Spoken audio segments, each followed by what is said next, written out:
খরা আর লবণাক্ততার সঙ্গে দীর্ঘ লড়াই পেরিয়ে দক্ষিণাঞ্চলের ভোলার চর ফ্যাশনের মাঠ জুড়ে এখন তরমুজের সমারোহ। তার মধ্যে ৪০ একর জায়গায় আবাদ করা তরমুজ এবারের নতুন চমক।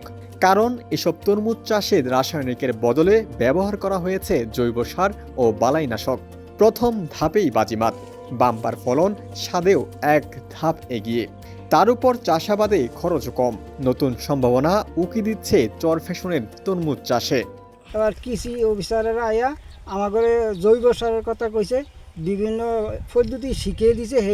সেই সমস্ত সারে আমরা করণের এই সারগো কথা করেন আমরা লাভবান হয়েছি এই বছর ইনশাল্লাহ আল্লাহর হুকুমতে। এই বছর ফলনের সংখ্যা অনেক ভালো হয়েছে, সাইজও বড় হয়েছে এবং কালারও ভালো। আমাদের শতাংশ জমিনে অন্যান্য বছরের থেকে গড় অ্যাভারেজ ফলনের সংখ্যা অনেক বেশি হয়েছে।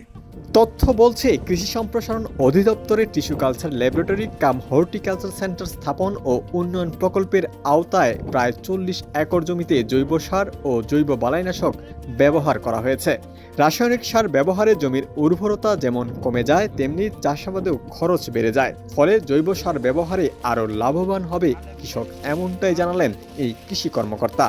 এই যে আমরা প্রদর্শনী স্থাপন করলাম আমাদের টিস্যু কালচার ল্যাবরেটরি কাম হর্টিকালচার সেন্টার স্থাপন উন্নয়ন প্রকল্পের আওতায়, এই কর্মসূচি আমাদের অব্যাহত থাকবে এবং আগামীতেও আমরা আশা করব যে অনেক কৃষক এই জৈব সার ব্যবহার করে তরমুজ উৎপাদনে উৎসাহিত হবে।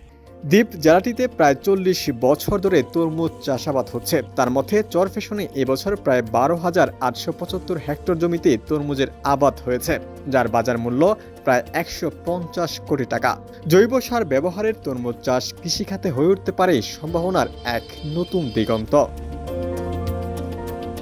ডেস্ক রিপোর্ট, সমকাল।